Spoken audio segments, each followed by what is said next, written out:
and the public may participate in person or by electronic means. Everyone, oh, yes, that's right. I guess no one's going to be on video, so I can skip that. In case of an emergency where we need to evacuate the building, I'd like to direct your attention to the exits beyond the glass doors. So you just walk through, take a left at the post, and walk down the stairs. Please don't take the elevator. If that's blocked for any reason, there are 4 exits here. It'll be pretty self-explanatory if we get to that stage, and wait for instructions. Also, if you require accessibility assistance, please remain at your location and wait for a security team member to guide you to a safe location. There's also a defibrillator at the end of the hallway here. So if you smell toast, let us know. We will come and help you. I would like to acknowledge that we're hosting today's council meeting on the unceded territories of the Musqueam, the Squamish, and the Tsleil-Waututh First Nations, and I do want to thank them for their generosity and their hospitality and the love and care they show this land that we live, work, and play on. And I do think it's incumbent upon all of us to unlearn what we've learned in the past and learn the true history as to what's happened on these lands. And if we do that, we're going to build an incredibly bright future for all of us here and going out 7 generations. I also want to acknowledge all of our team members at the City of Vancouver. Really doesn't matter what department that you work in. You guys are absolutely incredible. We've had the honor of being able to work side by side with you, do tours, see you in action. I can tell you, the city's in great hands. So thank you very much. And before we do a roll call, and on the theme of our amazing people, I don't know if you guys recall, but we have this little thing called the You Rock Awards. And so for the past few months, we've been, actually about the last 6 months now, we've been recognizing our teammates at the City of Vancouver who go well beyond, above and beyond the call of duty every day to make this city the best city on the planet. It's an initiative that's been started in the mayor's office. And it's going to take it's starting to take a life of its own, which is really cool to see. And so the person that we want to recognize today works at the Van Dusen Botanical Garden and the Bloedel Conservatory. Thank you very much. So Sinfor, that's the name of our team member, leads the coordination of incredible events, including the Festival of Lights, Spring Strings, that's tongue twister, and Glow in the Garden. So Sinfor is a leader who lifts and supports others, building strong relationships with team members, artists, suppliers, and community members. Sinfor's creativity, dedication, and the astounding hard work is incredible, but what stands out most is the care Sinfor has for Sinfor's teammates. By the way, all these comments have been, we received them from teammates of the person in question. So these are the words of Sinfor's teammates. Now, Sinfor never fails to spread the credit to the many teams involved in an event's success, acknowledging and supporting Sinfor's team so they can do their best work. And Sinfor goes above and beyond to live the values of the City of Vancouver. And we are incredibly grateful to be able to work with teammates like Sinfor. So Sinfor, if you see this, you rock. Great. On that note, can we please get a roll call? Mayor Sim is in the chair. Councillor Carr? Councillor Kirby-Young? Councillor Dominato? Councillor Bly? Councillor Boyle is on a leave of absence for personal reasons. Councillor Fry? Councillor Montague? Present. Councillor Klassen? Councillor Meisner? Present. And Councillor Zhou. You have quorum, Mayor Sim. Thank you very much. So any comments on agenda items can be sent to, this is the plan for the day. Any comments on agenda items can be sent to council using the web form on the city's website. The link to that form will be posted on X at Van City Clerk. I also want to note the City of Vancouver's longstanding commitment to equity, diversity, and inclusion, including the utmost respect for all genders. I remind council that when addressing speakers and the city's team members, we will avoid using gendered honorifics and will instead refer to the person by first and last name, role, or title. So So today we have 3 administrative items: in-camera motion, adoption of minutes and matters adopted on consent, 7 reports and 5 referral reports, 14 bylaws and 3 bylaws were withdrawn, 1 administrative motion, notice of council member motions, new business, and inquiries and other matters. So the plan for today is we're going to break at noon for lunch, followed by the in-camera meeting, return at 3 p.m. to continue to deal with the remainder of the agenda. We will be adjourning or recessing by 5 p.m. As we have a public hearing at 6 p.m. If we recess, the reconvene date is Thursday, September the 26th, 2024 at 6 p.m. So hopefully we adjourn. Am I allowed to say that? Sure. Hey, Lenny. Sorry, Councillor Joe. In camera. Council is required to meet in camera later this week. The reasons and authority under the Vancouver Charter are listed in the updated agenda. Would someone like to move a motion to go in camera this week? Thank you, Councillor Dominato, seconded by Councillor Claassen. All those in favor say yay. All those opposed say nay. Great, the motion carries unanimously. Minutes. Minutes 1 are from the Mayor's Budget Task Force Implementation Oversight Committee meeting on July the 16th, 2024. Are there any corrections to the minutes? Great, thank you. Seconded by Councillor Joe. Thank you very much. All those in favor say yay. All those opposed say nay. Great, the motion carries unanimously. Sorry, and that was moved by Councillor Kirby-Young. If we got that, perfect. Okay, minutes 2 are from the council meeting on July the 23rd, 2024. Are there any corrections to the minutes? No. Would someone like to move adoption? Thank you very much. Sorry, Councillor Bly, seconded by Councillor Meisner. Thank you. All those in favor say yay. All those opposed say nay. Great, the motion carries unanimously. Minutes 3 are from the council meeting following the Standing Committee on City Finance and Services on July the 24th, 2024. Are there any corrections to the minutes? No. Great, would someone like to move? Great, Councillor Dominato, seconded by Councillor Claassen. All those in favor say yay. All those opposed say nay. Great, motion carries unanimously. Minutes 4 are from the public hearing on July the 25th, 2024. Are there any corrections to the minutes? Would someone like to move? Great, Councillor Joe, seconded by Councillor Kirby-Young. All those in favor say yay. All those opposed say nay. Great, motion carries unanimously. Minutes 5 are from the Mayor's Budget Task Force Implementation Oversight Committee meeting on July the 30th, 2024. Are there any corrections to the minutes? Great, Councillor Meisner, seconded by Councillor Bly. All those in favor say yay. All those opposed say nay. Great, the motion carries unanimously. Matters adopted on consent. Council will now consider matters adopted on consent. We have reports 2 through 6 and referral reports 1 through 5 on the consent agenda for council's consideration. We'll hold reports 1 and 7 to hear from speakers.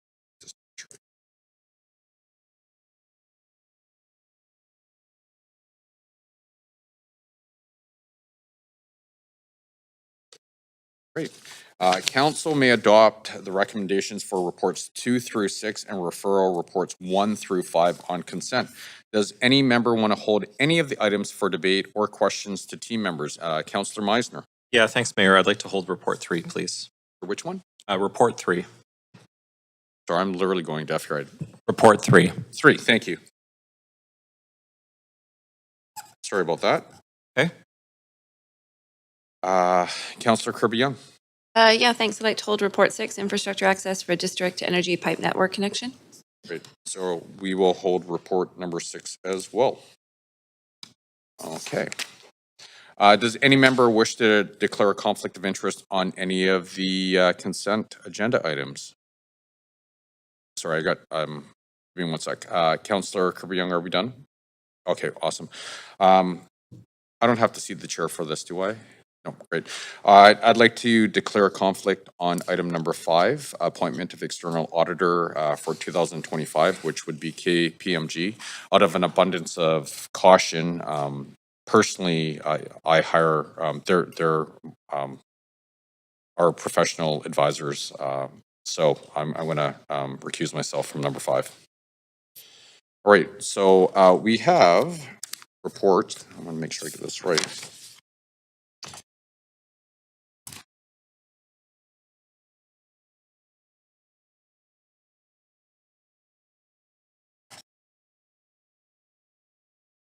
Okay, so we have reports 2, 4, and 5, and referral reports 1 through 5 for the consent approval. Would someone like to move adoption of the recommendations before council?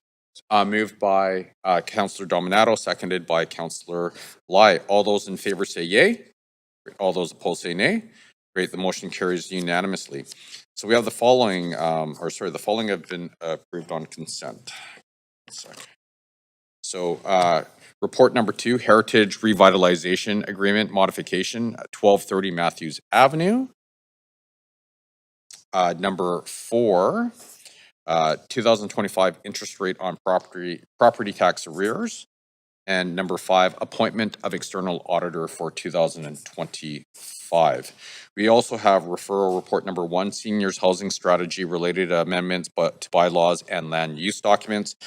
Referral report number 2, CD-150, text amendment 3282 through 3296 East First Avenue. Report number 3, rezoning 5212 Granville Street. Report number 4, rezoning 5950 through 5990 Granville Street. And referral report number 5, 4489 Oak Street. Okay. On to the reports. Report number 1, West End rezoning policy, interim inclusionary social housing floor area reduction. Does any member wish to declare a conflict on this item? Great. Seeing none, this item has a presentation. We have team members here to present this item. Good morning. Loaded.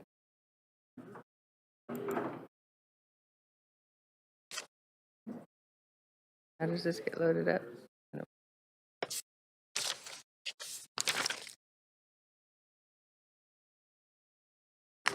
Do you know?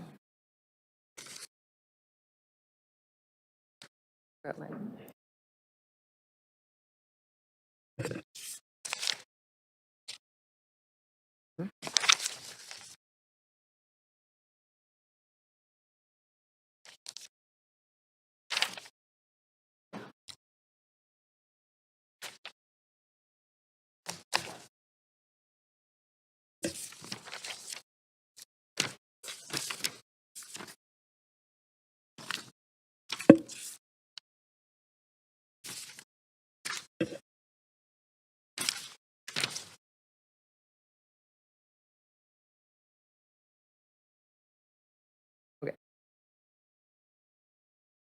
Thank you.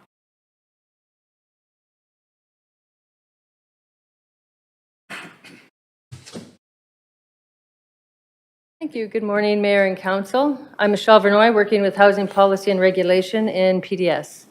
I'm presenting the report West End Rezoning Policy, Interim Inclusionary Social Housing Floor Area Reduction to you today.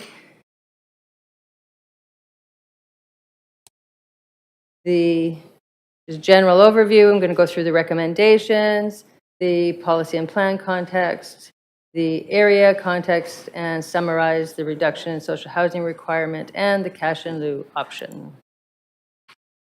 We recommend that Council consider approving the amendments to both the West End rezoning policy and the West End community plan as outlined in appendices A and B in your report. The purpose of these amendments is to adjust the inclusionary social housing requirements and introduce a cash in lieu option.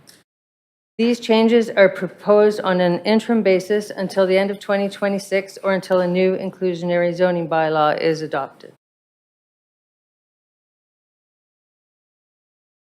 The West End rezoning policy and community plan are both approved in Council in 2013, with the rezoning policy last amended in June 2024. If today's recommendations are approved, these will need to be amended for this new direction. The West End includes social housing requirements for additional density through rezoning. For areas 1 and 2 in blue, the existing requirement is 25% of the residential floor area for social housing. For areas 3, 4, and 5, the existing requirement is 20%. Staff are recommending to Council that the inclusionary social housing requirements in areas 1 and 2 of the West End rezoning policy be reduced from 25% to 20%, or 1-for-1 replacement of the existing rental housing, whichever is greater. There's been some progress with the West End Plan and Housing Vancouver strategy targets for new social housing and rental housing, but projects with 25% social housing requirements have not been moving forward. So we've had 4 DPs issued and 3 completed projects at 20%, and we've had 3 rezonings approved at 25%, but no completions, and that's what hasn't moved forward. So the cash in lieu option, staff are proposing this introduction of this cash in lieu option because we have heard from some applicants that this could enable their projects to proceed. If approved, this option would be available in the interim until a new inclusionary bylaw can be adopted. Bill 16 includes authority to enable cash in lieu, so staff will explore it further through that process. In the meantime, staff will determine the cash in lieu amount on a case-by-case basis, and staff are committed to working towards a standardized approach that will minimize negotiation. One brief note on tenant relocation. The full tenant relocation plan requirements are still applicable, including right of first refusal. So the applicant seeking to do a cash in lieu approach will still need to meet tenant relocation plan requirements. In summary, staff recommend that Council approve the amendments to the West End rezoning policy and the West End community plan as outlined in the report to Council being presented today. These amendments would reduce inclusionary social housing requirements in inclusionary areas 1 and 2 from 25% to 20% of the residential floor areas, and introduce a cash in lieu option that reflects the cost for the city to deliver social housing off-site, including which will be determined on a case-by-case basis through the rezoning process. Thank you. If you have any questions, staff are here to answer them. Great. Thank you very much. And that's a nice segue. So council, you have 5 minutes to ask questions to team members. Councillor Fry, you're up. Thanks, Mayor. Thanks for the presentation. This is a very interesting file to me. Of course, the West End is a much beloved and well-populated neighborhood with lots of affordable housing. So I went down a bit of a rabbit hole on inclusionary zoning, and in fact, Metro Vancouver had published a really excellent guide, a regional model for inclusionary zoning, and it brought forward some questions about some of this for me. And so I guess in reading that Metro report and comparing to this, my understanding is inclusionary zoning is really calculated from the regional or the residual land value. And it's the land lift that is from the upzoning that council have provided through rezoning. If the issue on affordability, why not is adding more floors a solution to meet that sort of residual land value quotient that's being missed here? Yeah, thank you for the question, Dan Garrison, Director of Housing Policy and Regulation. Yeah, I mean, it's one of the tools, right, is density and height. This is an area where we are already at very significant heights and densities, and I think the two biggest drivers or changes that have happened since the West End Plan was adopted to where we are now that are impacting the ability to deliver the inclusionary housing, our construction costs have gone up very substantially over the last number of years, and so that's driving a lot of this. So in some ways, the bigger, more complex building you're building, those construction cost impacts are even higher. And so this is an area where the construction cost increases have had a real impact. The other is a less certain or a softer condominium market than we saw in 2013-14 when we introduced this. And so those two things are kind of working against us here in terms of the amount of floor area of social housing we can secure. So this Metro regional report also seems to suggest that Bill 46 might have an impact on this, and the shift towards ACCs from CACs that could have been used towards inclusionary zoning or social housing. Is that also a factor? Yeah, I mean, that's a possible factor, although the province also introduced Bill 16, which gives us municipalities the authority to implement inclusionary housing bylaws. And so we're really at the stage now where we're going to have to figure out how the new financing growth tools the province has introduced with ACCs, with inclusionary and bylaws and density bonusing are all going to work together. That's sort of the work to come. So I recall from previous rezonings us being astonished at the cost to deliver social housing on site in some of these luxury towers, and it totally makes sense with the cash in lieu option. But what I don't see in this cash in lieu option is keeping people in the neighborhood, and that cash in lieu rebuilding of social housing is happening in the West End, as opposed to shunting people to some far reach of town that they don't want to live in. Yeah, it's absolutely one of the challenges. One of the main purposes of inclusionary bylaws is to enable the delivery of affordable housing in neighborhoods where, lower and moderate income folks would otherwise have trouble accessing. So that neighborhood locality is an important aspect of inclusionary programs. We're just really struggling to make the projects work right now. And so there is the idea that there'd be an option to pay cash in lieu if it can keep the projects moving, generate significant funds that we, through the Vancouver Housing Development Office, could be delivering that affordable housing offsite is an option that staff think is worth considering right now. Appreciate that, but also, again, focusing it to the inclusionary part about the West End as opposed to exclusionary, where we would be pushing affordability out of the West End and effectively gentrifying the West End and losing that kind of what makes the West End so special. Yeah, I mean, it is the neighborhood effects are important considerations. And so that's partly why, too, that this is a proposal we're putting forward in one neighborhood where there are some projects that aren't able to go under the current policy construct.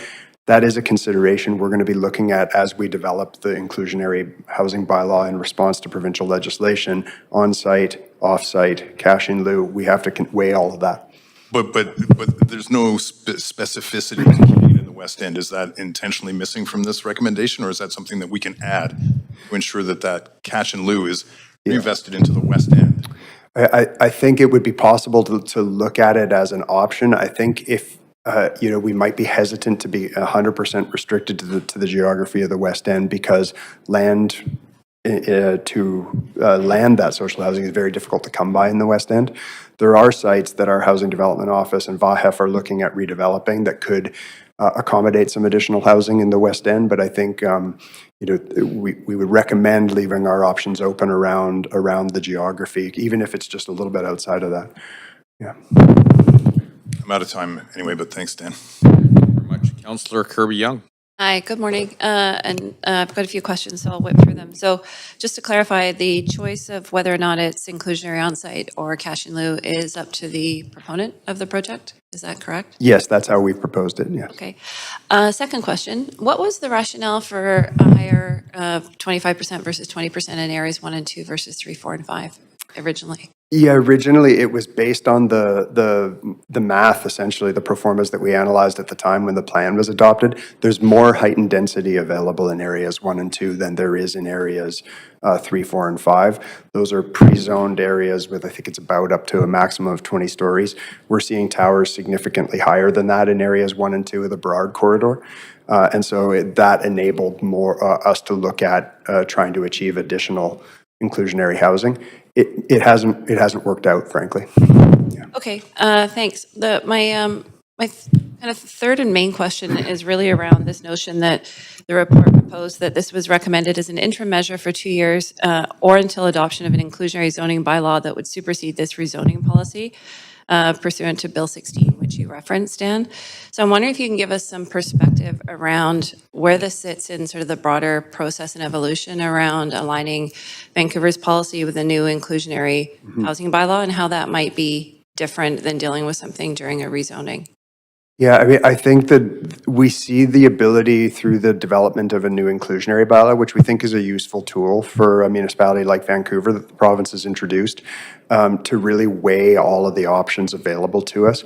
We're required to review financial feasibility, for example. Citywide, the economics of inclusionary housing are very different, so that's going to be important from the West End to the Cambie corridor to sort of east side station areas. The economics are going to be different, and so that's going to drive some decisions around whether it makes more sense to recommend an on-site inclusionary option, off-site options, or cash in lieu options. And then to the point I think was made a moment ago, it has to be balanced with looking at the other finance and growth tools and needs of the city, like the ACCs and other tools. So we need, I guess the question put this way is we need some time, because when I first thought it's time Yeah. out, I'm like, we've already had a differential in 3 areas within the plan get treated one way, you have a higher threshold, 2 areas get treated differently, then we're going to time bound. We know we take time as the city on delivering rezonings, then we end up with a complication around determining when does it cut off, which projects are in stream or not. So That's you're right. saying essentially that it's it's worth, we need to put in the time-bound piece because we need to do the work on the inclusionary piece? Yeah, in the meantime, we've heard from the applicants very clearly that we're keen to get these projects moving, that it's not working at the 25%. We agree with them. So we want to put in place something relatively quickly that can enable these projects to proceed. Then we want to align it with the TOA area report, which was a 20% requirement, and just align across the city. That's going to take us, we think, a little while, maybe up to a couple of years to come back to you. But the intent of this being proposed as an interim period is really just around, the 2 years isn't as important as the work towards a comprehensive inclusionary bylaw. Right, okay, that's what I wanted to daylight. And then just last follow-up, then just for super clarity. So the 2-year expiry is, I'm a proponent, I come along, I have a project. Do I have to have my rezoning application in the hopper, expression of interest, submitted, approved? Where am I in that process? What happened by December 31st for this? Yeah, if we're actively working, we have an inquiry in, we're actively working with an applicant, we would consider that. This is a policy, it's not zoning, so staff have a fair amount of discretion to work with applicants to bring this forward. What we did in the last time we amended the West End policy was we just did a quick report back after 2 years. We amended it to enable the below market rental option. We did a quick report back after 2 years to just say, this looks like it's working really pretty well. We recommend council keep it. So that can be a pretty easy process, and we wouldn't be looking to throw a stick in the spokes of development at that 2-year point. Okay, I know I said last one, but I do have one more. So if we end up through this analysis and work and through responding to Bill 16 with an inclusionary policy, would that be similar to having something like fixed rate CACs that would reduce time and complexity on rezonings and enable projects to move forward faster because there's certainty on what the expectation is for inclusionary or below market units? Yeah, that's absolutely the goal. And even to take it one step further, the inclusionary housing bylaw would help us move towards a pre-zoned approach or a zoning approach where we wouldn't even need to go through site-specific rezonings. I mean, we were able to do that in the West End. One of the reasons areas 3, 4, and 5 have worked is because they are zoned with the inclusionary requirement and density bonusing built in. This is a rezoning process. So as we go forward, the more we can zone development and zone the enabling of that additional density and the requirements that come with it, the better. Thank you. During we're at time. Thank you. Councillor Meisner. Yeah, thanks, Mayor. Thanks for this presentation and report. I had a few questions as well. I noted that the cash in lieu option also includes land cost.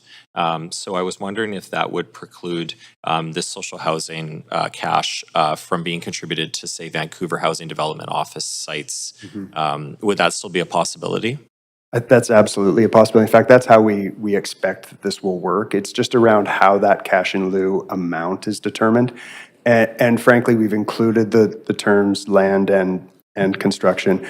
We're going to still have to work with applicants to develop exactly what the right approach to landing that is. And in the meantime, in this phase in the West End, we think it's going to have to be, we're going to have to be flexible and make sure we're figuring out what works. This is sort of on the way to an inclusionary bylaw. When we're at that point where we're developing an inclusionary bylaw, we're going to have a very clear formula. But this is almost going to be, helpful in terms of figuring out the best way to do that. Okay, so just to clarify, these social housing units that will be developed as a result of some of these cash in lieu payments could be in city-owned land, for example? Yeah, in fact, I expect that will be the primary delivery mechanism if we do accept cash in lieu. Okay. Yeah. Okay, that's good to hear. Are there any other neighborhoods across the city where we currently have this 25% policy in place, or is this the only area? This is the only area with 25%. The municipal town center in Oak Ridge has a 30% requirement, but we just brought in the TOA area that brings that to 20%. So we are standardizing across the city towards 20%. I do think it's a good move as we've implemented these policies across the city. To be quite frank, I haven't seen a project over the last decade built with more than 20% inclusionary. Okay. So that's part of why we're very comfortable making this recommendation, is because we aren't seeing the projects where the requirement is 25% or 30% of a building being essentially transferred to the city and put into the social housing supply. The market's just not delivering those, and so we think the drop to 20%, where we have seen significant take up, is a reasonable approach. Okay.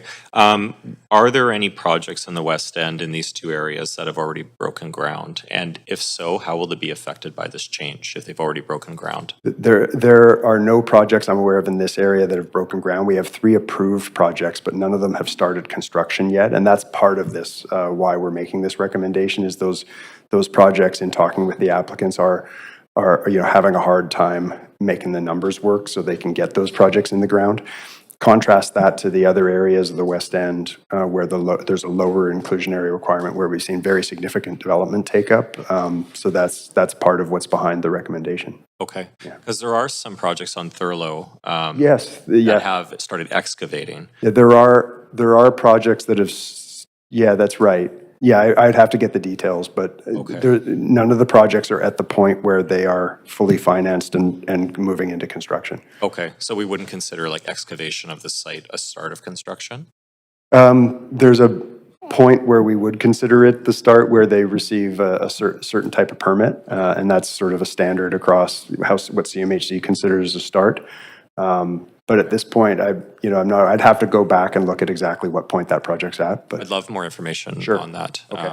That'd be appreciated. They're south of Burnaby, I believe. okay. And then my other question was, you mentioned tenant relocation requirements. Yeah. And I'm just wondering if you can outline how this compares to the Broadway tenant relocation policy. Yeah, the West End is interesting because it significantly preceded the Broadway. So this was the first time when we went in and looked at significant redevelopment of existing rental buildings. And at the time, that was part of the rationale for the inclusionary requirement of social housing, is we would essentially replace the aging existing rental stock where the rents are quite low with social housing, and any tenants that were displaced in that would be offered the right of first refusal back into the social housing at rents they could afford. What's happening here, obviously there won't be social housing on some of these sites if they exercise the cash in lieu option, so that would have to be replaced with a rental component which has a below market component, very similar to the Broadway piece. So that's what we'll be working through with applicants. It'd be quite similar to the Broadway approach. Okay. So they would be relocated? Is that Yes. With a rent top up? Is that? Yeah, we would be modeling this approach now on the Broadway approach. Okay. Something we're going to have to work through with the applicants. There are one of the projects certainly already has a large rental component in it, so they will be able to accommodate. So that's one of the things we're going to need to work through. But we certainly would be looking at modeling it on what's working in Broadway. Okay, great. Thank you. Thank you very much. Councillor Dominato. Thanks, Mayor. Thanks for the update. Just a couple of outstanding questions. Just with respect to looking at slide 7, noting you've got 4 DPs issued and 3 rezoning approvals. In bringing this forward, was there engagement with all of the property owners, developers, builders in this case around this? We've definitely engaged with several, and we haven't talked, I don't think we did comprehensively talk to absolutely everyone involved, but we definitely have talked to 2 or 3 of the biggest developers that have approved projects in the area in terms of before we brought this forward. Yeah. Thank you. I'm curious, just sort of stepping back, because the intent obviously was to have the inclusionary housing be part of these developments, the social housing component. Yeah. And so the cash in lieu model, which is being proposed and maybe leveraged, would that potentially mean that social housing will be delivered later? So the city receives that cash, holds it, VAHEF becomes the lead in terms of future development. But when I look at this on the surface, it potentially means that social housing will be delivered on a later timeline, or it'll take potentially longer than had it been part of, or integrated as part of these developments, with an assumption that it works, performa-wise and financially. Yes.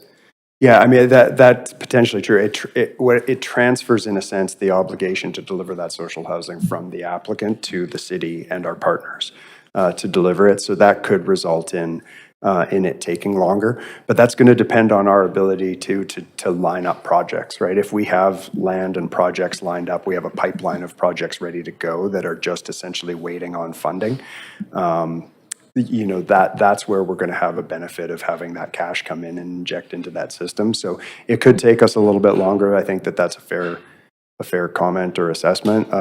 But I think it could also help unstick some projects the city's been trying to move along and could move along, but for a lack of funding, right? So the other thing I would just say is it's at this point a big assumption that these projects would move forward with this requirement on them. That's exactly what they're struggling to do. So in terms of, while it might be a slight delay in theory, in practice, it actually could speed it up. Okay.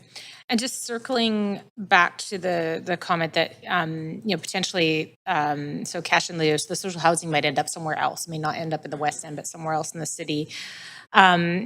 With those current sites, what kind of displacement? Do we have any displacement of social housing with these existing sites that are identified on slide 7? There's no displacement of social housing, but it is displacement of existing low-rise rental housing.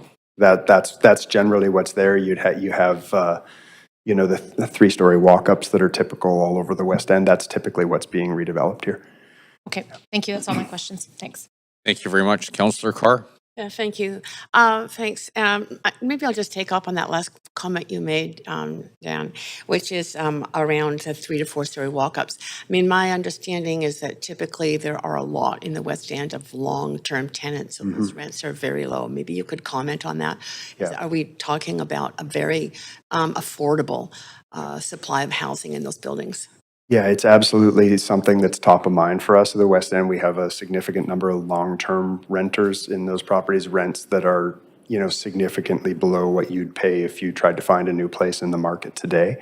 So that's one of the things and a very high proportion of senior renters relative to other neighborhoods, which is a real risk factor in terms of displacement. So it is one of the things, as we've been talking to the applicants about the potential of a shift in this approach, that under no circumstances can it come sort of at the expense of those renters. As Michelle said, the tenant relocation and protection policies will need to be implemented to their fullest. And in the West End, I think that's particularly important. Okay. So if it's cash in lieu that can be offered as an option, but it's not restricted to the West End, could that mean the displacement of people who have been living in the West End for decades? As you say, there's a lot of seniors in the West End.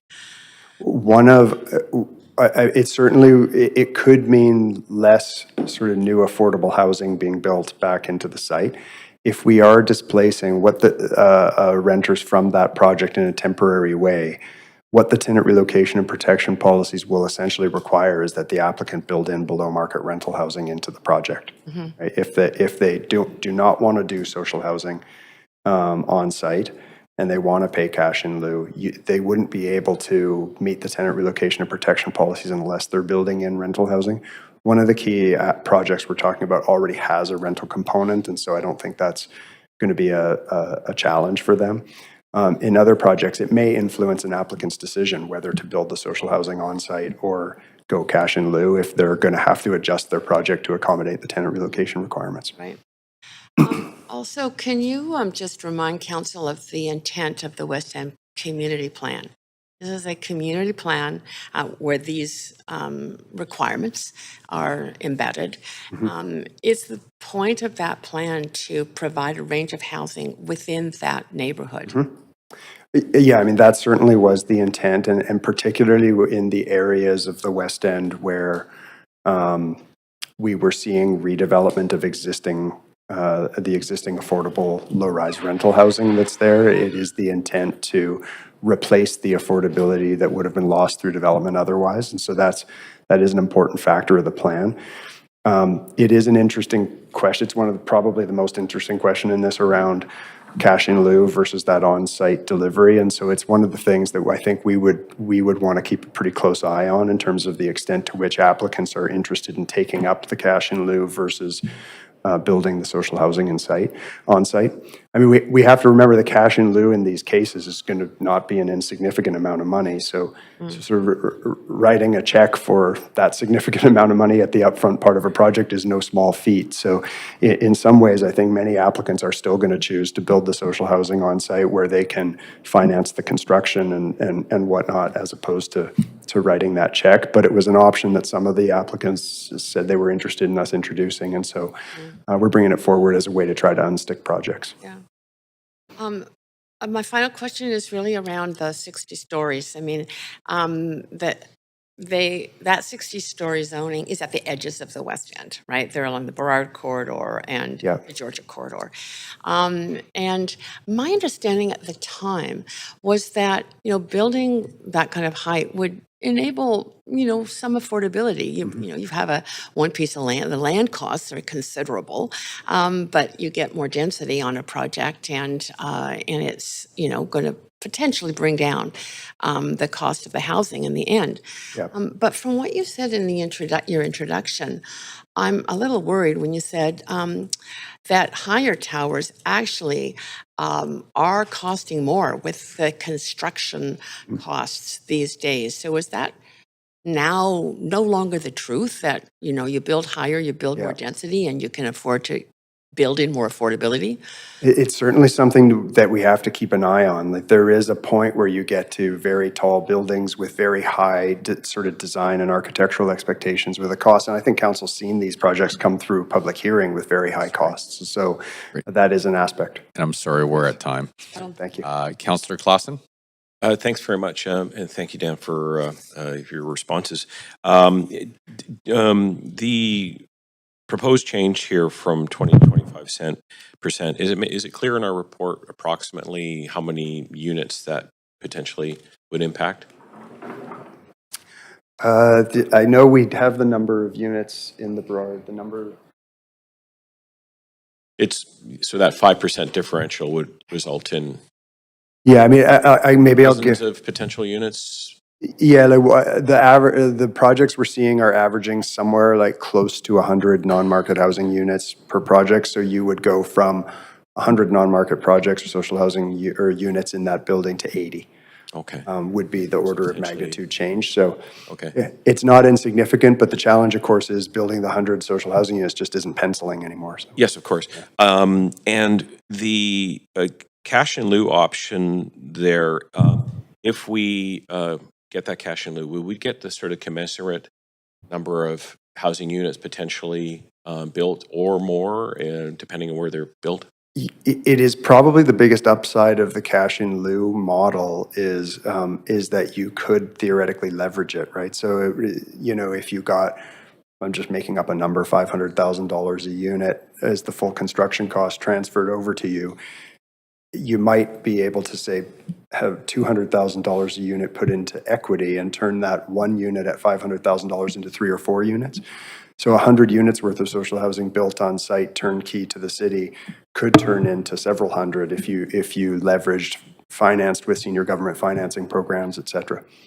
And are those decisions around the location of the housing, are they a little bit agnostic with regards to the Housing Development Office? Or we would select a neighborhood where we can kind of get the best bang for our buck, so to speak?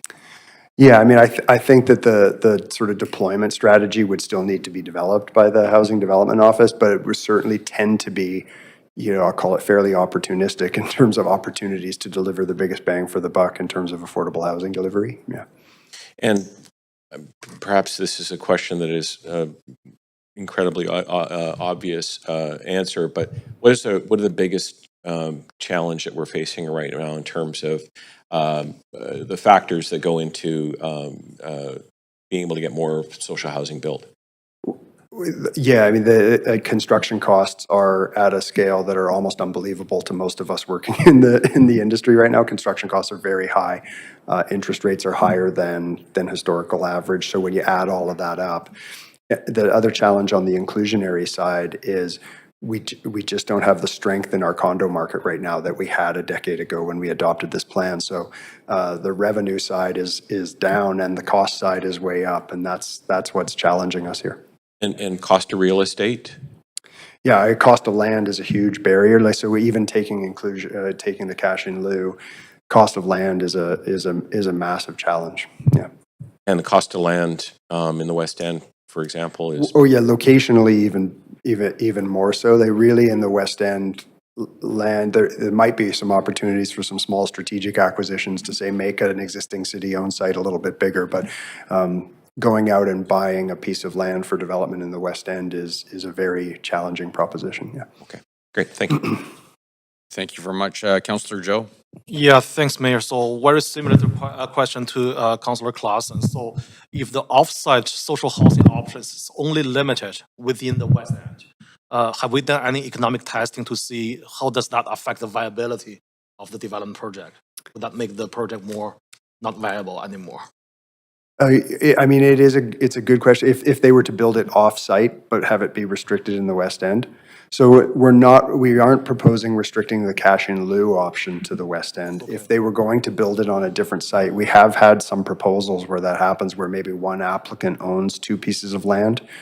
So that's a case where they might want to deliver it off-site. There are some benefits to that, and we've already enabled that approach. It sort of separates out the sort of strata tower from the non-market housing, which has all sorts of operational and financial benefits to both projects. So that if there is an opportunity where an applicant has two pieces of land where they can deliver the social housing on one site, that's something we're always interested in talking about. Yeah. Okay, all right, thanks. That's only my question. Thanks. Thank you very much. Okay, so seeing no one else in the queue, we will now hear from registered speakers to this report. Public speakers should state whether they are in support or opposition of the recommendations and may only speak once. I will also ask speakers if they are residents of Vancouver, if it's not noted on the speakers list. So our first public speaker is Lynn Sawatsky. Oh, hi. Yes, I live in a nonprofit market housing building, and I just want to let you know that I deal with this smoking thing. So if they want to build smoking, they need to build smoking in non-smoking buildings for the elderly or seniors or whatever. Because I know, like, it's just so stressful. There's nothing the landlords can do. I walk out my door of where I live. I live in a brand new, well, it's 2 years old, on Alexander and Dunleavy, and there's Evelyn Fowler below. I walk out the door, and then I have to breathe meth, crack, marijuana, and then I go down the street, and I still have to breathe marijuana. I go to the bus stop on Hastings and Dunleavy, and I can't sit on the bench because there's so many people smoking crack and crack pipes and broken. It's just so wrong. And I see a baby in a carriage with a lady, and she can't do anything. People are smoking at another bus stop. My point is that and then I went to the ocean, because in my building, the marijuana smoke comes through the vents of my stove, and then I open my sliding door. Somebody's smoking pot in the next suite, and it comes. Then I have to shut my door, and I'm very allergic to it. You go down the elevator, you got to smell the pot smell, and like I say, it's not. There's children in this non-market housing building.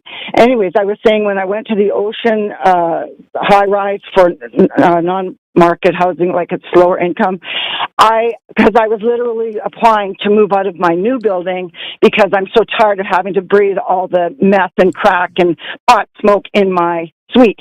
And I'm on the 8th floor. Anyway, so I went there and I couldn't believe it.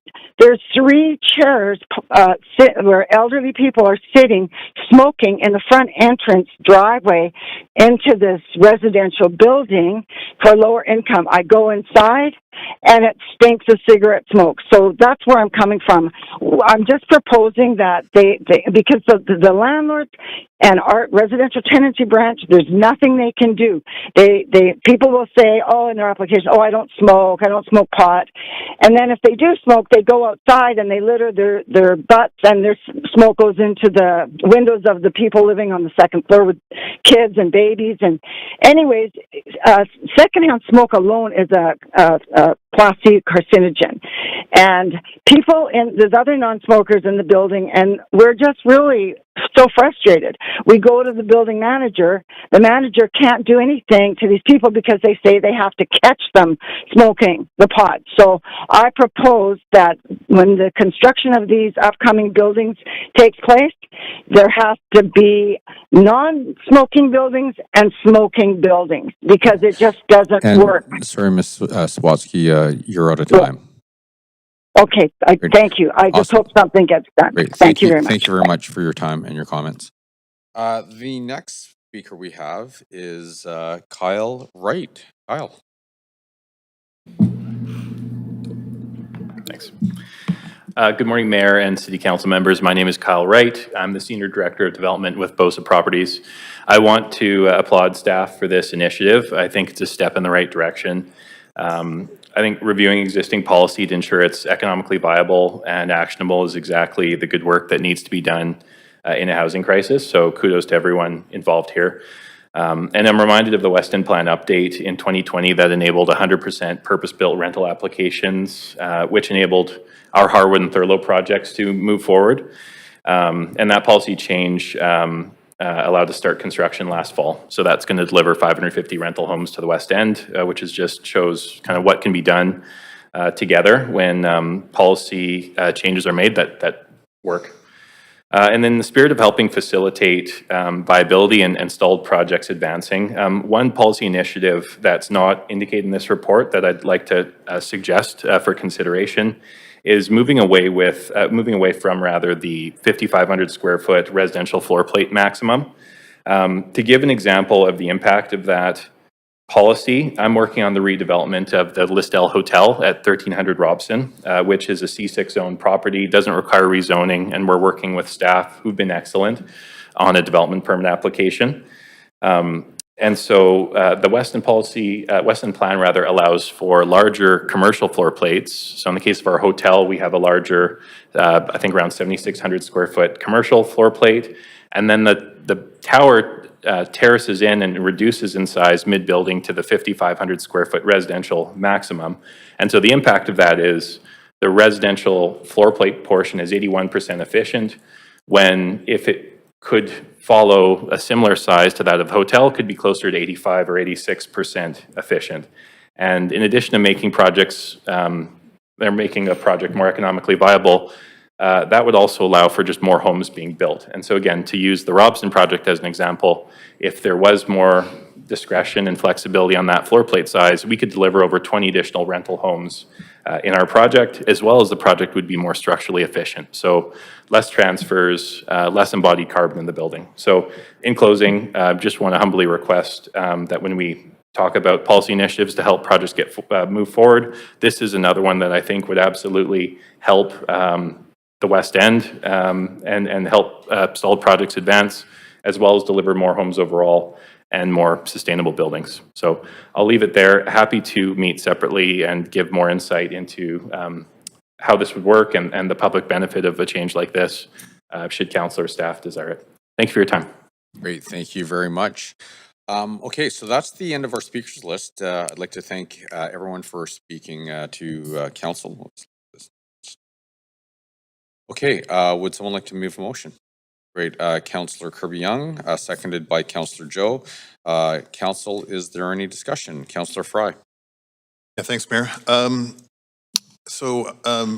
submitted an amendment, but before I go to the amendment queue, I just want to reflect that I appreciate that the land economics have changed, and many folks who had purchased some of these properties in the West End rezoning policy areas expecting to build luxury condominiums and stuff, and the metrics have changed, the performance have changed, interest rates, construction costs, all those factors.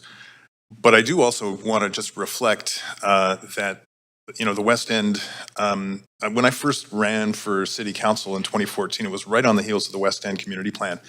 And I recall very vividly the anxiety that folks had felt, and the buy-in was, and it's even articulated on our website, that the West End Community Plan would support a range of affordable housing options to meet the diverse needs of the community. And I recall talking to elderly gay men who were being forced out of the West End and absolutely terrified about what their life would be like, leaving a community that they had been embraced by and lived in for decades. A longtime constituent of mine who was moved out of the West End, and the best affordable housing that we could find for her was the Rawdon Lodge. And she was an 80-something-year-old woman, and she struggled badly at the Rawdon Lodge because she did not fit it. An elderly Scottish white woman living at the Rawdon Lodge. It was very difficult for her. She bounced to Burnaby, now to Surrey. And all she wanted was to go back to the West End. So I can accept the 25% inclusionary zoning is not working. I'm happy with cash in lieu on the 20%, but this leads me to the amendment, and I guess we could jump to an amendment queue now if that's preferable. There we go. Am I not on the mic? Sorry, thank you. The amendment is to Appendix B and to Appendix A, and I definitely recognize, Dan Garrison articulated that, we have social housing site options elsewhere in the city, but I do think that we should try and stick to the original intent of the West End Community Plan, which was to deliver that diverse housing needs within the West End. Now, I've not been specific to the West End rezoning policy areas, but rather the larger West End Community Plan area. We know that there's still lots of available three-story walk-ups that are regularly being purchased by less scrupulous landlords who are using all sorts of horrible techniques that many of us will also be alive to, because we get the emails from folks where a lot of these three-story walk-ups are being purchased and flipped and changed the housing model. In one case, even they're illegally renovating it to turn them into micro suites. So I think that we could at least work to, and I'm not being too prescriptive in saying we must do it within the West End Community Planning area, but I hope that we can prioritize that social housing with the cash in lieu within the larger West End Community Planning area to keep that wonderful and diverse neighborhood that so many people cherish, and indeed I cherish. And I just want us to be mindful of the many tenants. It's one of the densest neighborhoods in our city. It has a lot of the deepest affordability, and it has a wonderful community that you simply can't find anywhere else. And I think we need to respect that in our decisions. So I'm hoping that the council will agree with me that that social housing offsite in lieu would be prioritized in the West End without being overly prescriptive, but at least let's make that the priority. Okay. Great. So, Councillor Fry, you're good? Yeah, thanks, Mayor. Seconded by Councillor Carr. Councillor Kirby-Young, you're up. Yeah, thanks, Mayor. I appreciate this discussion, and we have acute need for more affordable and more units that fall on the spectrum for the people that need it the most.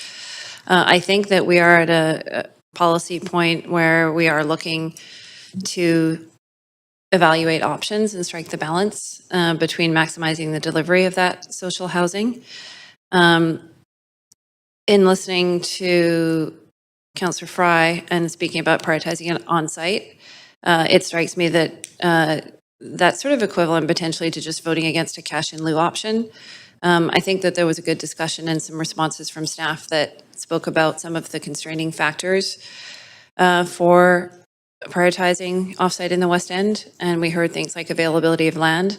One point that was additionally compelling for me was around the ability for the city to not only deliver more units, potentially by doing that and levering financing with government financing and or with other partners and nonprofits. And I think that that's a particularly intriguing option that we haven't seen, because what I'm think that we need to be doing is looking at all possible methods to lever up and kind of scale up the number of both the number of units we can deliver, but the affordability of those units. And so it is sort of a fairly singular policy right now where you do the replacement sort of one-to-one, or you have X amount of units below market, as opposed to evaluating if we had X amount of funding, how could we best leverage that through partnership, through choice of site, through city support, through nonprofit partners. Could be a number of different models. Could be looking at pursuing our co-op housing goals to actually deliver more units and more affordable. So I can appreciate the intent here, but I actually think that it precludes the opportunity to actually evaluate other options that could actually help more people more effectively. And I would also remind that this is a 2-year trial for exactly that reason, which is to look at these kind of options that can help inform a policy. So this is not enshrining something in stone. This is let's gather some information to help form a policy, which I appreciate. So for that reason, I'm not going to support the amendment. Thank you. Thank you very much. Councillor Bly. Thanks very much. I'm just going to speak specifically to the amendment itself and keep it very brief and simple, because I think it is a simple amendment in the sense that some of our most affordable housing exists in the West End. And we have had many discussions over the last few years in this chambers around sort of honoring that legacy of the West End in terms of being one of our most densely populated in its sort of earliest form many decades ago. So that housing in itself is some of our most affordable housing. And therefore, the residents that pay or that live in this community are dependent or depending on us to make decisions that uphold that essence of the West End. And while there are tremendous opportunities across the entire city to increase our social housing delivery, I think that also exists in the West End in a meaningful and an intentional way. When I look at this amendment, I look at the word prioritize. That word to me is a guide. It's not restrictive. End of story. So staff will look at it, and if it doesn't make sense and the cash in lieu option is better and we can make a greater impact somewhere else in the city, that's still within the purview of staff to go ahead and negotiate based on that. So I don't see this as restrictive, and I think it would be a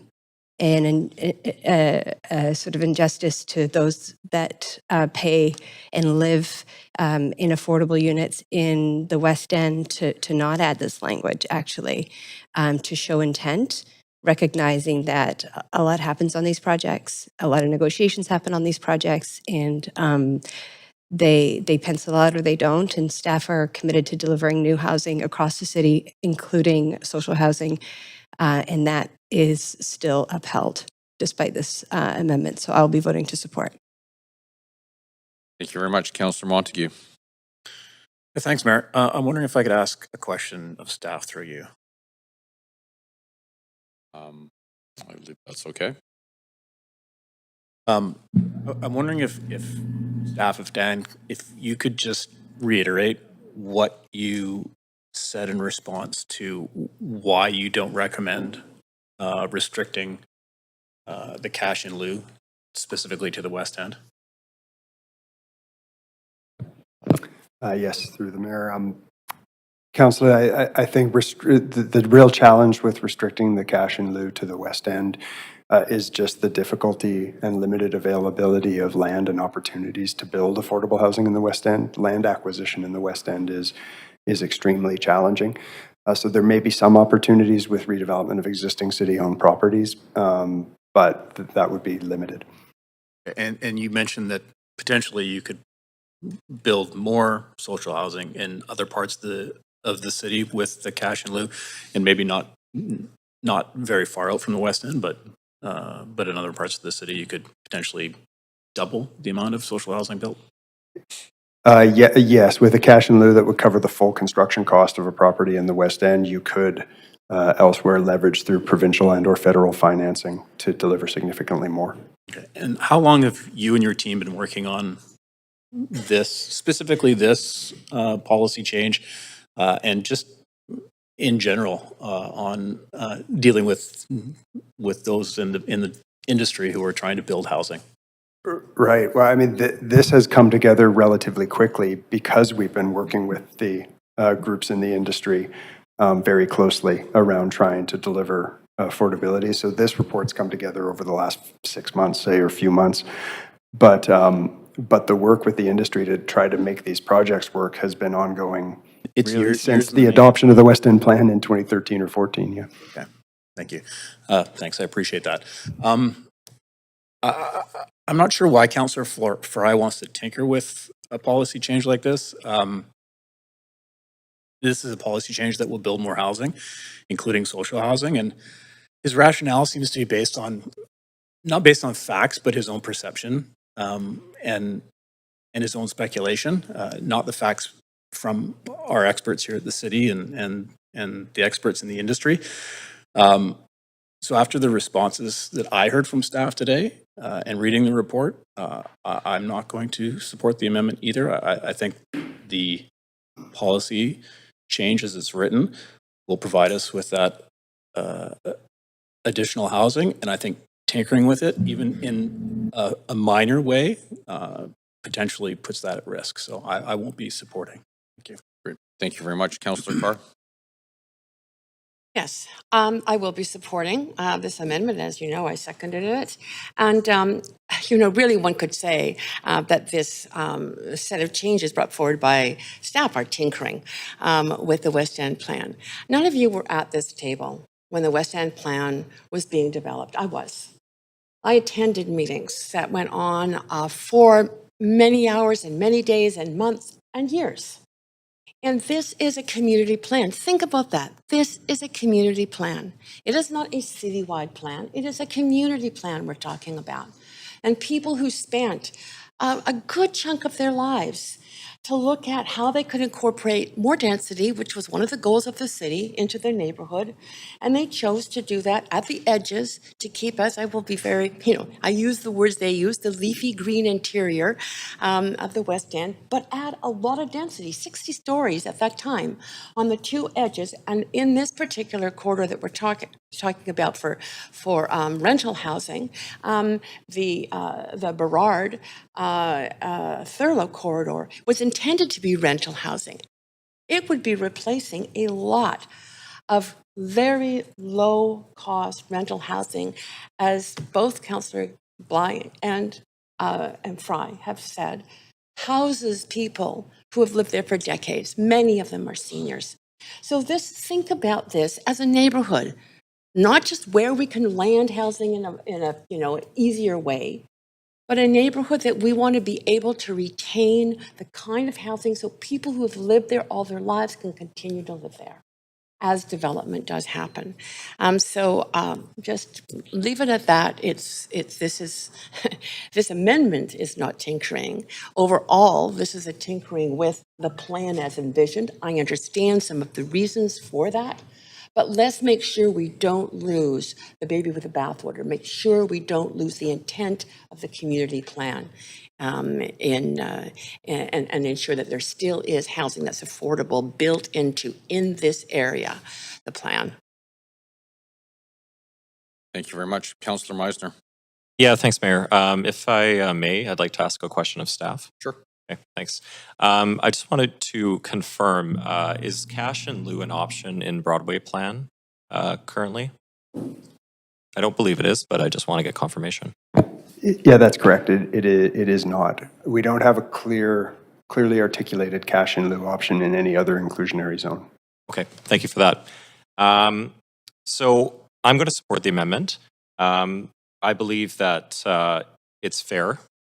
We are reducing that inclusionary requirement to get these projects moving that are stalled to deliver those social housing units. And that's really what this is all about for me. And there's still an option for developers if they do not want to do the cash in lieu option and have to prioritize a new location in the West End, then they can do the 20% inclusionary option. So there's still options there.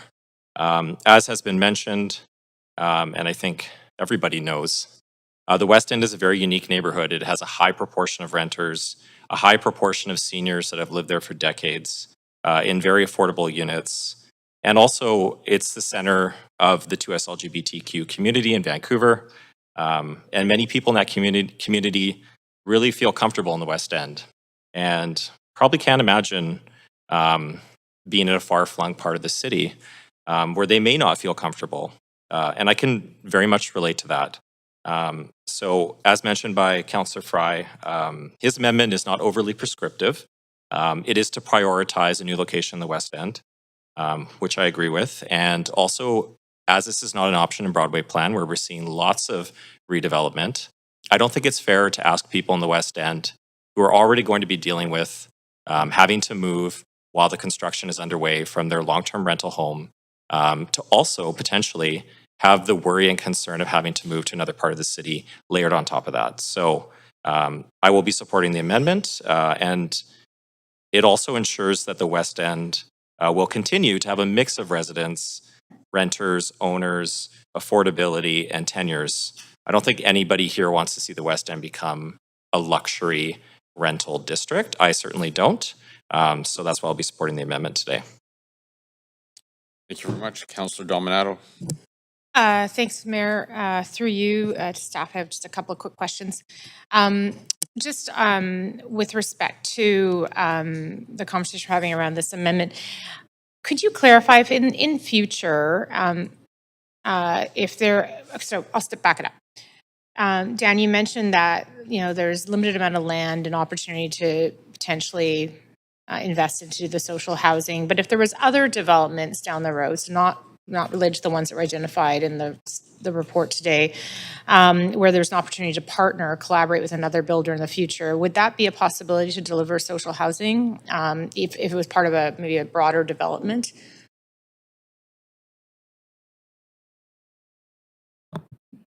Does that make sense? Sorry. Yeah, I'm just trying to, it is possible, and we have before partnered to deliver affordable housing. It does get complex once we bring that money into the city. We have restrictions around how it gets allocated, including primarily being allocated to nonprofit and city-led projects rather than into private initiatives. So we would have to figure out, we'll have to do some work with the Housing Development Office on the allocation plan or process, but it's not impossible that there are other projects in the area. If there are a couple of city-owned sites and opportunities that could exist into the future. Okay, and that just sort of dovetails into my second question, which is often in our work, your work, we'll often say, well, we need to put an intersectional lens on things or an accessibility lens on, and I'm just using these as examples in terms of the way I read this is that potentially the lens that would be applied is if we can prioritize doing some social housing within the West End broader neighborhood, then we would look to do that first. And if that isn't possible, then we will be looking at other sites across the city where it may be easier to find land and the ability to, is that a reasonable way to interpret that? I think from staff's perspective, the word prioritize does provide some flexibility in that, in terms of first looking at opportunities in the West End, but not being entirely limited to that. I think that's how staff would interpret the word prioritize. That's how I would interpret it. So I was just trying to get, okay. I appreciate that. That's all the questions I had, Mayor. Thank you. Thank you very much. Councillor Joe. Yeah, thanks, Mayor. Also, through you, I want to ask some question to staff. Yeah. Yep, go ahead. Thanks. So yeah, we just heard your interpretation of this word prioritize. I just wondering if we do the prioritize, if the West End side is not viable, we consider other side. Would that slow down the whole process of building more social housing? I think if it's a good question, like I think if I'm kind of making this up on the fly here in terms of the response, but I think we would, if there was a process built in where we first had to review all opportunities in the West End before we moved on to look at other opportunities, that I think that's obviously a process step that would take time. Do we have that process in place right now? No, we would have to develop it as a result of this policy change. Okay, so I guess my follow-up question is, what will be your criteria to determine if the projects we have to go to another side, or we have to keep trying different sides on West End? Yeah, talking about the process question. Yeah, it is a good question. We don't have criteria developed yet, so that's something I think that through the Housing Development Office and the VAHF team would have to develop as a result of coming out of this. All right. Okay, thanks, Mayor. That's all my questions. I'm still debating what I should do here. Thanks. Thank you very much. Councillor Fry.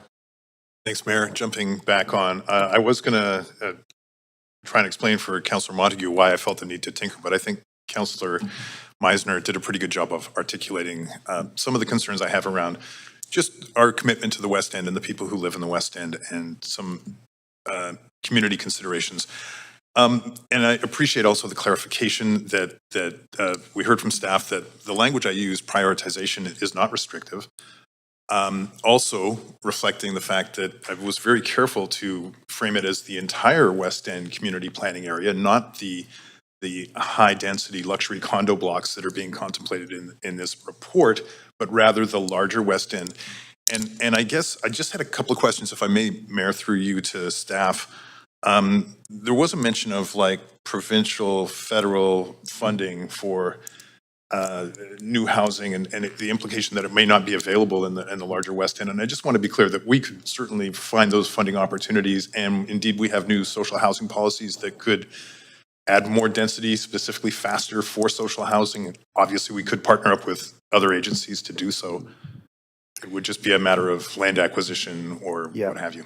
Yeah, that I think that's right. I mean, the reference to the ability to deliver more elsewhere had more to do with the cash in lieu being a sort of 100% of the construction cost when you get it delivered off-site versus being able to allocate it as an equity contribution that could leverage financing and get more. That could theoretically be done in the West End as well as other places. It would just depend on there being availability of development sites for us to do that. And thank you for that. And just to reiterate then, this is not restrictive necessarily, it's just offering guidance and maybe would be nice. Thanks, Dan. Appreciate it. Thank you very much, Councillor Carr. Yes, thank you. I just have a follow-up question to the conversation and question that Councillor Joe started. Dan, on the question of would this take more time if you were to look first at the West End? I don't know exactly how things work in terms of what you have in your office as materials available, but I would suspect, and just correct me if I'm wrong or give me other details, is it the case that you would have a list of the types of some properties that potentially could have some social housing included in them? And if you did have a list, that would be changing over time, I'm assuming. But if you had a grand list, could you not just sort of switch it so the West End sites come first and then the other lists come later? So I'm not understanding how it would take any more time than it would anyway to just look at options. Yeah, it is a little bit more complicated. I mean, in terms of trying to identify and prioritize development sites based on a range of factors, right, including location, financing ability, what we're trying to achieve. So it is a little bit more complex. But in terms of the West End, I think you're right that there is a list of sites that the city has on a long-term, sort of redevelopment thinking kind of list prioritization. But if we were to, for example, have to go out and if none of those were available and we were thinking prioritization meant we had to do a real estate review of site acquisition opportunities or something like that, that's the sort of thing that would take time. And that would be your decision, though, as staff. You would decide how to do prioritization, right? Unless we receive further direction from council, yes. Yeah, but based on this, it just said, we leave it to you as professionals to do this. That's right. Okay, thanks. Councillor Clausen. Yeah, a lot of great, thoughtful comments and discussion on this item so far, so I won't add much more other than I think the idea of sending a signal to the West End community that we are always in consideration of their needs. It's a very important neighborhood. I have, in previous experience, served on the board of PAL Vancouver, which is an interesting model for subsidized housing, essentially on city land. The opportunities to build on that kind of land are unfortunately few and far between, but I know that our Housing Development Office, given this sort of light touch recommendation to prioritize, I agree that the word itself does not necessarily make a rock solid commitment to this. It just asks for our team to look at what options are available, and while also considering sort of best value for dollar, and indeed trying to get as much new housing that is affordable built in a very expensive city for housing built as possible. So I'm prepared to support this item based on those factors. Thank you.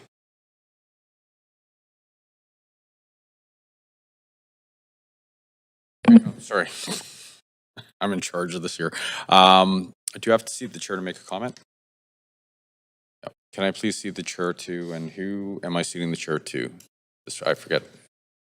Who's acting mayor? Councillor Dominato, can I please see the chair to you? Okay, I'll keep my comments brief because a lot of these, a lot of the comments have already been made. I do struggle with this. You know, I would agree with Councillor Montague's comments around this. And I guess the word prioritize gives us flexibility, but I just want to be very clear. Like I said, I believe, I agree with Councillor Montague's comments, and I think we have to be really careful. As we've seen elsewhere, things can run pretty quickly, and so while we, can take a cash in lieu payment, if we're not careful, things can run away from us very quickly. If this isn't hedged, or if we don't have a plan in place, which will actually mean there could be less resources allocated to the West End. And so I know our team at the city is absolutely amazing. I know we're trying to achieve the same objective, and I would just, caution everyone that, if we're not careful, we could have actually the, a negative effect on the West End. So with that, I'll take back the chair. Thank you very much.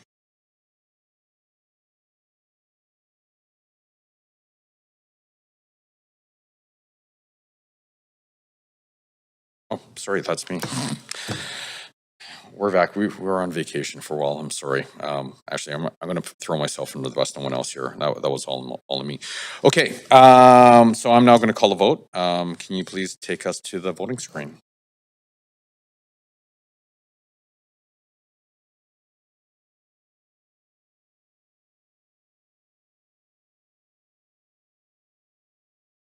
Okay. And so the amendment passes with Councillors Kirby Young and Councillors Montague in opposition. Okay, so back to the main panel. Councillor Fry, you're on the queue. That's good. Thanks, Mayor. It was the amendment, and appreciate that, and appreciate the conversation around this, and as always, the work of staff. And yeah, thanks. Okay, great. Thank you very much, Councillor Carr. Yes, thank you. I just want to thank my fellow councillors for supporting what I think is a very smart amendment that keeps the integrity of the Vancouver, of the West End plan whole, and really supports the people who live there, and retains that sense of community. So just a thank you for that support. Thank you very much. Okay. So with that, I guess we're going to vote on the report now as amended. Can we please go to the voting panel?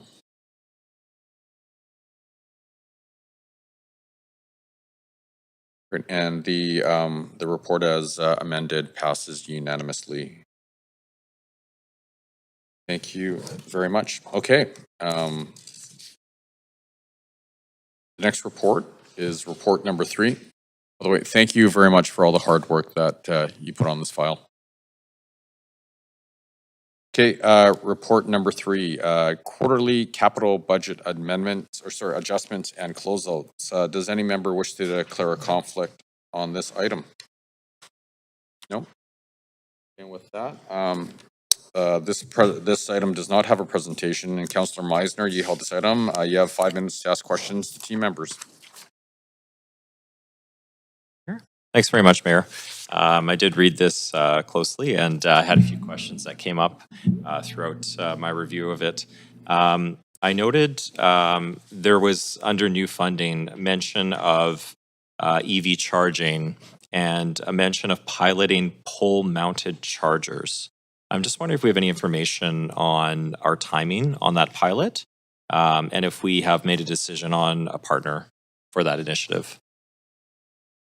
Okay, I'm going to have to follow up. We'll be getting an answer to you from the group that will have that information. So I'll get back to you shortly on that.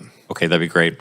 I'm probably going to have a few questions like that, so just to prepare you, and I'm totally fine with waiting for the information. Okay. Another question I had was under renewal and renaming of the Stanley Park tennis courts to the National Bank tennis courts. I'm just wondering if this is part of the Park Board's Think Big strategy, or is this a result of the city's naming and sponsorship initiative? Thank you. And I'll pass it over to the member of staff from Park Board to respond. Thanks. Good morning, Tina Mack, Planning and Park Development Park Board. Yeah, this donation in particular preceded the work on the sponsorship policy, so think big, but we have been, over the years, been recipients of such donations, so this just is recognizing that donation and bringing it into our budgets. Okay, and what does that typically look like? Is there a plaque, a sign? How is that acknowledged? Most typically, you call it a plaque, but it's a donation sign. Okay, and it's $100,000? Yeah, and it was put towards resurfacing the courts. They look fabulous in time for the BC Open this spring, so we were able to receive their funds, and they've also optimistically provided some funding, location to be determined, for another court in East Vancouver, so we can not only upgrade the courts in Stanley Park, a popular destination, but apply an equity approach to these donations. Okay, that's great to hear that it's already been put to good use. Thank you. Thank you. Third question was around one block of a protected bike lane on Comox Street for $70,000. I'm wondering what block that is. Is it adjacent to the school? As I noticed, there's a recent bike lane installation there. Okay, again, I'll have to confirm. Happy to with wait for staff that and get answer. back Yeah. to you. Yeah, thank you. Okay. That's all I had. Thanks. Okay, thank you. Thank you very much. That's the end of the questions. So would someone like to move a motion? Great. Seconded by Councillor Klassen. Council members, is there any discussion? Seeing no one in the queue, I'm now going to call the vote. Can we please go to the voting panel?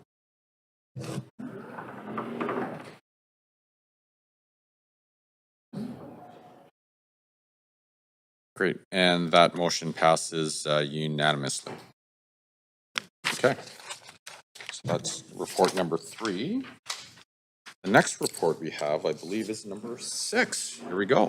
Number 6, Infrastructure Access Agreement for District Energy Pipe Network Connection to River District Energy. Does any member wish to declare a conflict of interest on this item? Okay, seeing none, this item does not have a presentation. Councillor Kirby-Young, you held this item. You have 5 minutes to ask questions of team members. Sorry, I'm in the right spot, right? Oh. Why don't we, should we take a 3-minute recess? Is that okay? Awesome, seconded. Councillor Klassen, all in favor? Great, thanks.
You held this item, so you have 5 minutes to ask questions of team members. Yeah, thanks, Mayor. I know it's a short report, but it did raise a couple questions for me. And the first one is with respect to the termination provisions, which essentially is only if Vancouver can terminate only if GVS and DD is in default for damaging infrastructure.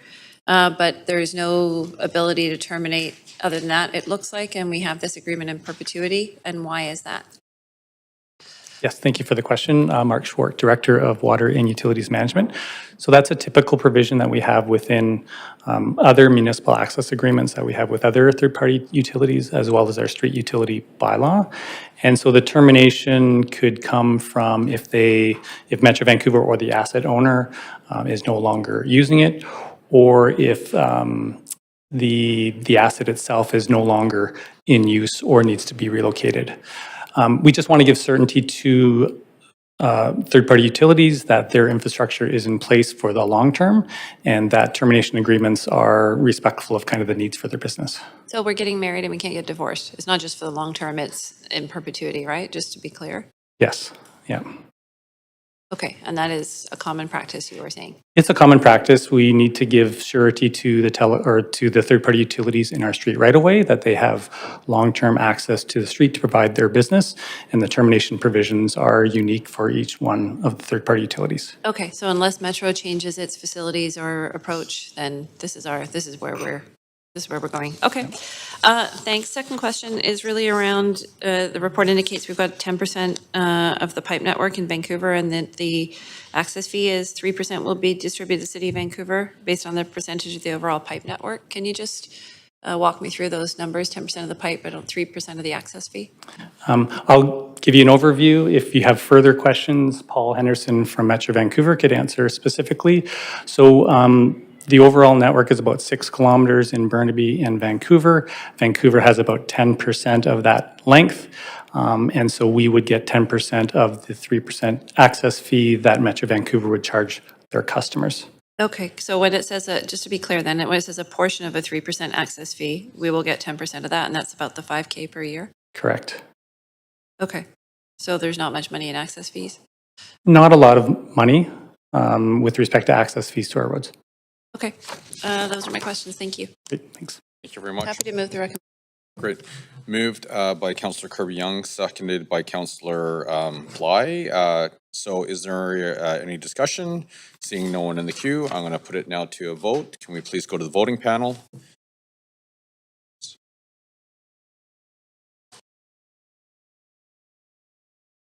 Great.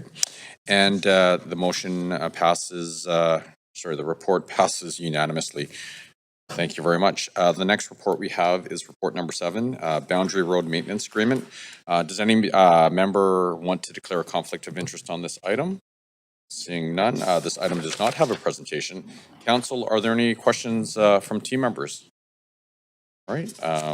Seeing no one in the queue, we're now going to hear from registered speakers for this report. Oh, sorry. Did you have a question? No, it's not too late. Okay. Public speakers should state whether they are in support or in opposition of the recommendations and may only speak once. I will also ask speakers if they are residents of Vancouver, if they're not, if it's not noted on the speakers list. And our first public speaker is Nathan Davidovitz. Nathan, good to see you.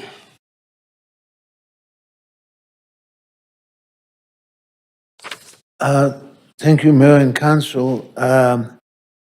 There are many issues on Boundary Road that go back over 40 years ago. I was a member of the Joy Station Planning Advisory Committee. We sent letters to both Burnaby and Vancouver about inadequate lighting. Nothing has been done. It's about time to have proper lighting on both sides of Boundary Road. We also need to complete the few missing links for our sidewalk network. Traffic is very heavy on this street, and we need proper traffic study to help pedestrians and drivers. We need more traffic light to help pedestrians cross this very wide street. There is one pedestrian overpass that's in Champlain Heights. Extra lighting should be installed around bus stops, as in many cases, they do not conform to the established standard of having a light within 15 feet of every bus stop.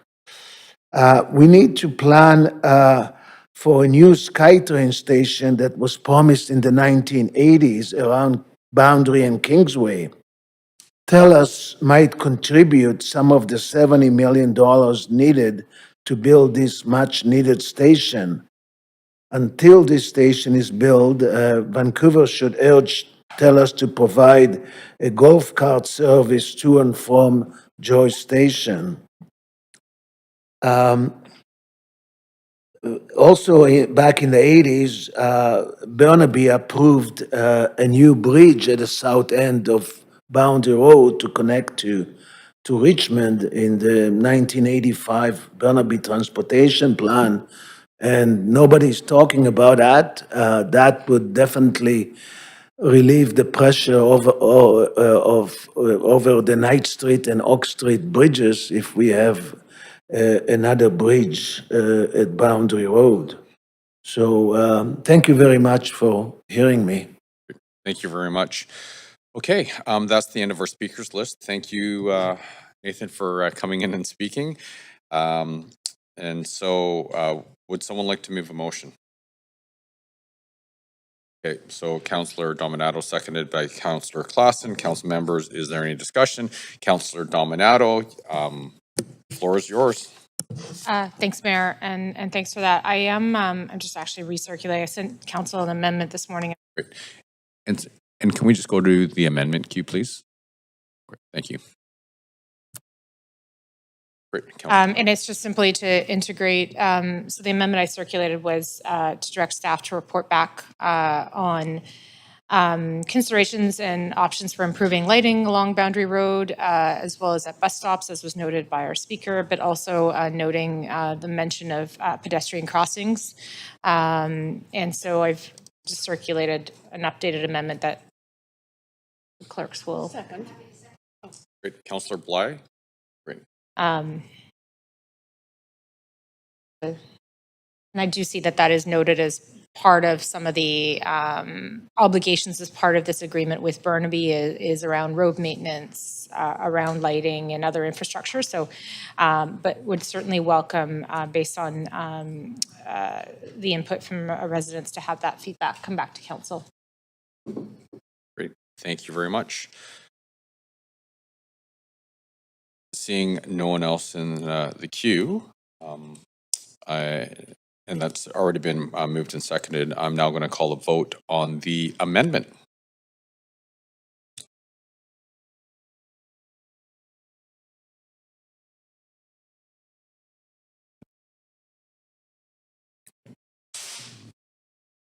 Councillor Kirby-Young? Awesome. Thank you very much. Okay, so the amendment passes unanimously. So we'll go back to the main motion. Seeing no one else in the queue, why don't we put it to a vote? So that's report number 7 as amended.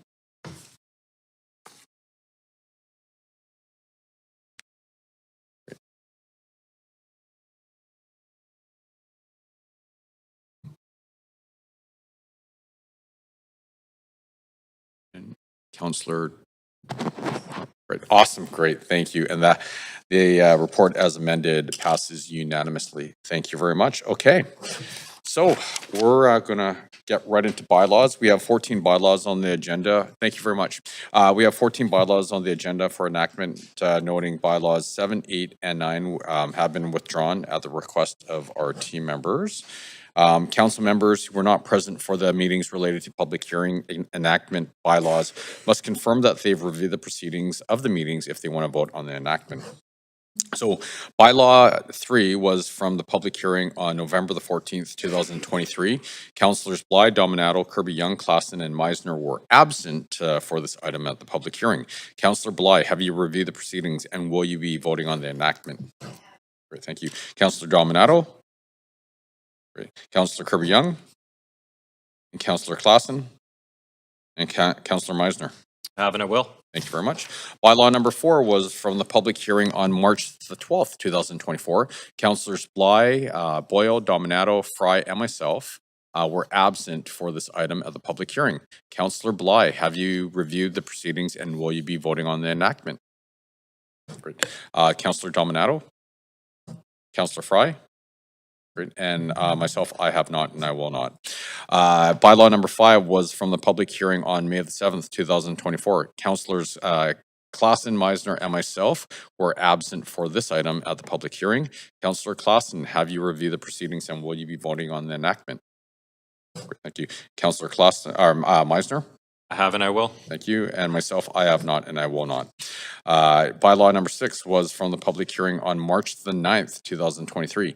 Councillors Bly, Dominato, and myself were absent for this item at the public hearing. Councillor Bly, have you reviewed the proceedings and will you be voting on the enactment? Great. Councillor Dominato? Great, thank you. And I have not and I will not be voting.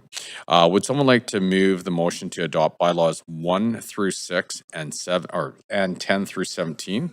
Great, Councillor Dominato, seconded by Councillor Klassen. Council, is there any discussion? Seeing no one in the queue, all those in favor say yay. Okay. All those opposed say nay. Great, the motion carries unanimously. The list of approved bylaws can be found on the city's website. Okay, administrative motions. Approval of form of development 689 East 17th Avenue, formerly 3231 through 3245 Fraser Street and 675 East 17th Avenue. Does any member wish to declare a conflict of interest on this motion? No? Great. Council, are there any questions to team members? Great. Would someone like to move a motion? Great. Councillor Joe, seconded by Councillor Dominato, I believe. Council, is there any discussion? Nope. All those in favor say yay. All those opposed say nay. Great. The motion carries unanimously. Okay. Notice of council member motions. Are there any notices of council member motions for upcoming standing committee meetings? Now, this is a reminder to please state the title of the motion and the date of the standing committee meeting on which you intend to move the motion, and be sure to send the title and date to the standing committee meeting via email to the city clerk.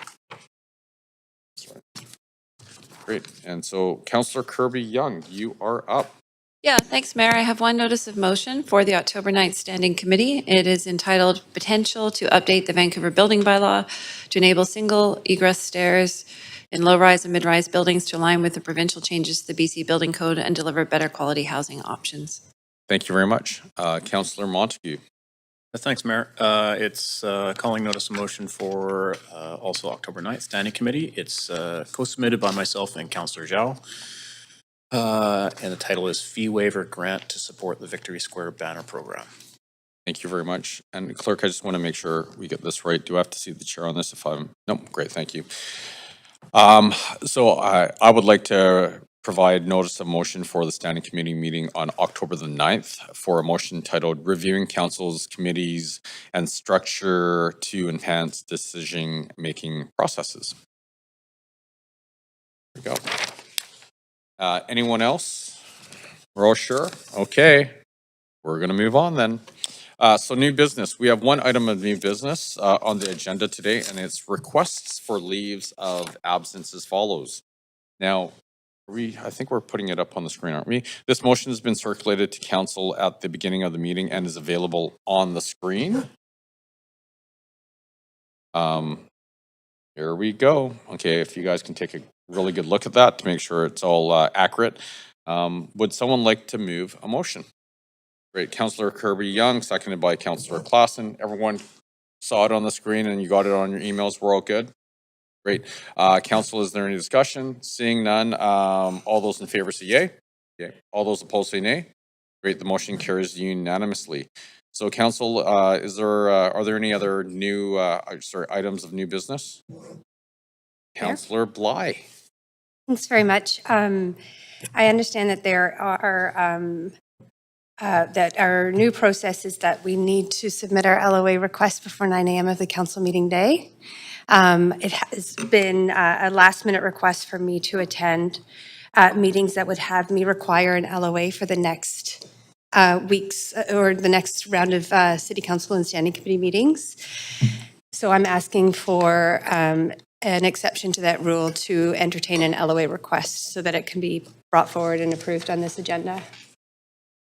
And I'm just sending that through to the clerks as we speak. I can ask. Okay, thank you. So that request has been sent in. Can we please get a seconder? Great, Councillor Meisner. All those in favor say A. And all those, no, you had to say A. Sorry, I was, hey, the fawns. All those opposed say nay. Great, Councillor Bly's motion passes unanimously. Can I ask for a favor here? The last round of LOAs, do we remember who moved and who seconded? Okay, so Councillor Kirby-Young moved, and do you remember who seconded? Councillor Klassen, great. That way we don't have to go through the film because I actually forgot. So we're good now? Awesome, thank you very much. Okay, so are there any, oh, Councillor Klassen, so is this another matter of new business? An inquiry? Okay, so I just want to double check so we don't miss anyone here. Any other new business? Gone, thank you. Okay, inquiries and other matters. Council, are there any inquiries or other matters? And yes, Councillor Klassen. Yeah, thank you, Mayor. I just wanted to acknowledge our intergovernment relations staff for a great job in preparing us for UBCM. I felt that last week's conference was extraordinarily productive. We had really great meetings with ministers and other key stakeholders, engaged with other local government officials and staff from across the province. Took away a lot of really great lessons and learnings from that, and we could not have done it without the support of our team here at the City of Vancouver. So I just wanted to acknowledge them. Thank you. Great, thank you very much. Councillor Carr. Yeah, thanks. Just echoing Councillor Klassen's comments, the staff did present us, our city staff did present us with a great deal of good background information, and that was very helpful. I also just wanted to thank Councillor Fry for his wonderful management of the process to consider resolutions at the meeting, which is always a highlight, I think, for many people who attend that meeting. And that was also we didn't get through them all, but there was a long list, and it was well handled. I do have an inquiry as well, and my inquiry has to do with the fact that several people called me regarding last Saturday, and the fact that they were leaving Vancouver to the North Shore and were directed by AI, Google Maps, to go through Stanley Park because it was so crowded on Denman Street. Anyway, the lineup in Stanley Park was phenomenal, according to them, and backed up like in conflicts with cyclists because there was so much traffic. So I'm wondering, can we as a city request that AI operators like Google Maps not direct people who are just doing a regular commuter, trying to get over the bridge to the North Shore, not send them through Stanley Park? Because it certainly detracts from the enjoyment of that park for the people who are in there. Thanks for the question, Councillor. We can certainly reach out. I don't know offhand if our engineering or transportation team has had discussions with the platforms that provide that type of service. I do know that often those route mapping applications will direct people through residential neighborhoods. So I think that's a particular problem with Stanley Park, but happy to take that away. Right. Appreciate that. Thank you. Great, thank you very much. Councillor Bly.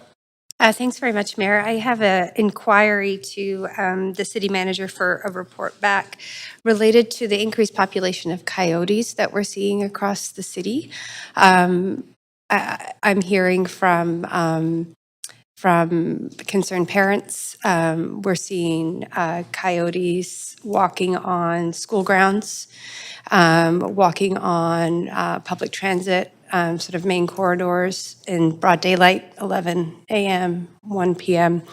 I'm also hearing from veterinary clinics that are noticing an uptick from their clients who have missing pets and injured pets of a significant amount. So I think from a public safety perspective and a collaborative approach with Park Board and School Board, I think it's important that we're taking a leadership role on recognizing that there is a noticeable increase in the population of coyotes and that we are proactively and strategically responding accordingly. Absolutely happy to follow up. To confirm, the city doesn't have any jurisdiction in managing coyotes. That is the BC Conservation Officer Service. But we can certainly liaise with that agency as well to provide some context. But certainly happy to report on what's going on and what their response is as well.